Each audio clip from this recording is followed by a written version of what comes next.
The US elections, far from being confined to American borders, have a significant influence on the international stage, particularly on Africa. With each presidential election, new political dynamics emerge, deeply affecting relations between Washington and African nations, whether it's trade policies, development aid programs, or security issues. The impact of US election results reverberates through the political and economic spheres of the African continent. In this video, we will analyze the impact of US elections on Africa and the implications of these results for future bilateral and multilateral relations. US elections play a crucial role in reshaping economic relations between the US and Africa.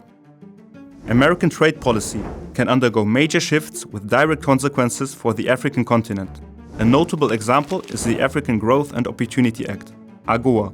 Economic aid is also an important lever. Historically, democratic governments have favored more ambitious development aid programs.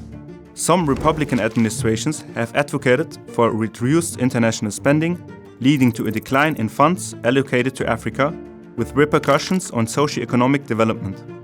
Economic sanctions are also a central tool of US foreign policy. Thus, US elections represent a pivotal moment for African countries, subject to competition between China, the US, and other powers.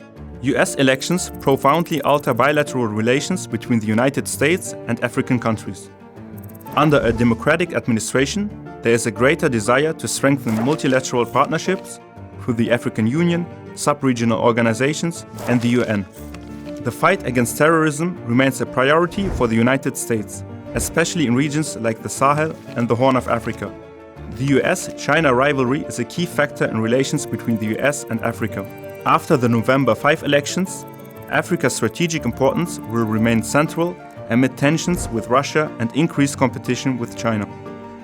Both presidential candidates aim to restore the US strategic presence in regions like the Sahel.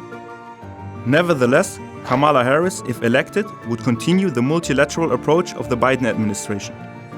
Donald Trump would favor a more bilateral and transactional approach, focusing on direct agreements with African states.